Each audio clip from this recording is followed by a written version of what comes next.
Tonight we're going to begin our special look at life in Iraq, 6 years after the U.S. invasion.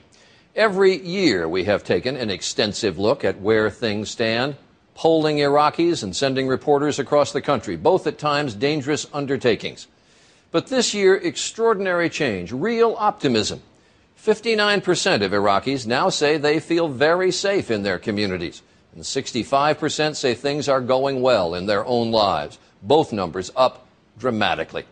ABC's Terry McCarthy has reported for us from Iraq for years, and even he is stunned by the changes. Iraq is changing rapidly, even in the way we can report it. Better than my watch? We could walk in the streets at night and without body armor. We could eat in restaurants. We even did something we haven't tried since 2004. We went on a road trip.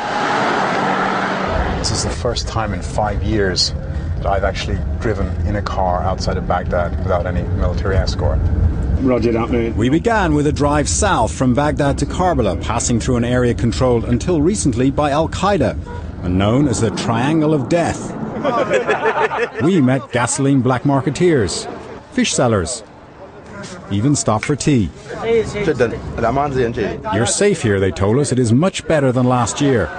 On the streets of Karbala, surprised stall owners told us they hadn't seen Westerners here for 4 years. Welcome. The changes we found across Iraq this year are remarkable.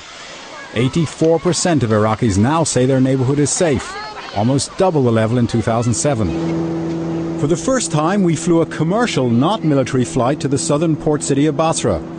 Once controlled by militias, it's now thriving. At the port, shipping has increased 300%. Stores are selling cell phones for $600. Wow. And this newly built hospital now gets patients from overseas. So 8% of your patients are coming from outside Iraq. This is amazing. Yeah, definitely. It's surprising. I get surprised from that. Hello. Everywhere we went, Iraqis told us they thought it was time for the U.S. to leave. The reason? 3/4 of Iraqis now trust their own security forces. We travelled up to the north, where the signs of change are different. In the main Kurdish city of Erbil, the police have little better to do than give out parking tickets. In the small Christian town of Al-Kosh, we met Intisar Kosho, who, like many Christians, took refuge here from the violence in Baghdad. She says things have improved so much that she, like many other Iraqis who fled, is now planning to go back. Iraq still has its problems. 30 miles south of Al-Kosh is the city of Mosul, where recent fighting made it too dangerous for us to drive.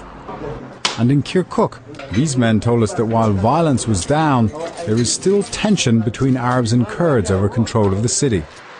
But after the country's 4th round of elections in January, Iraqis are realizing that change can come peacefully. 64% now say democracy is the best form of government, rejecting strongman rule or an Islamic state. With so many different sects, this architect says, democracy is the only solution for Iraq.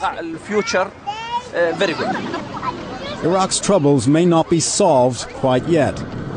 But today, for the first time in 6 years, we found a country finally moving from darkness into light.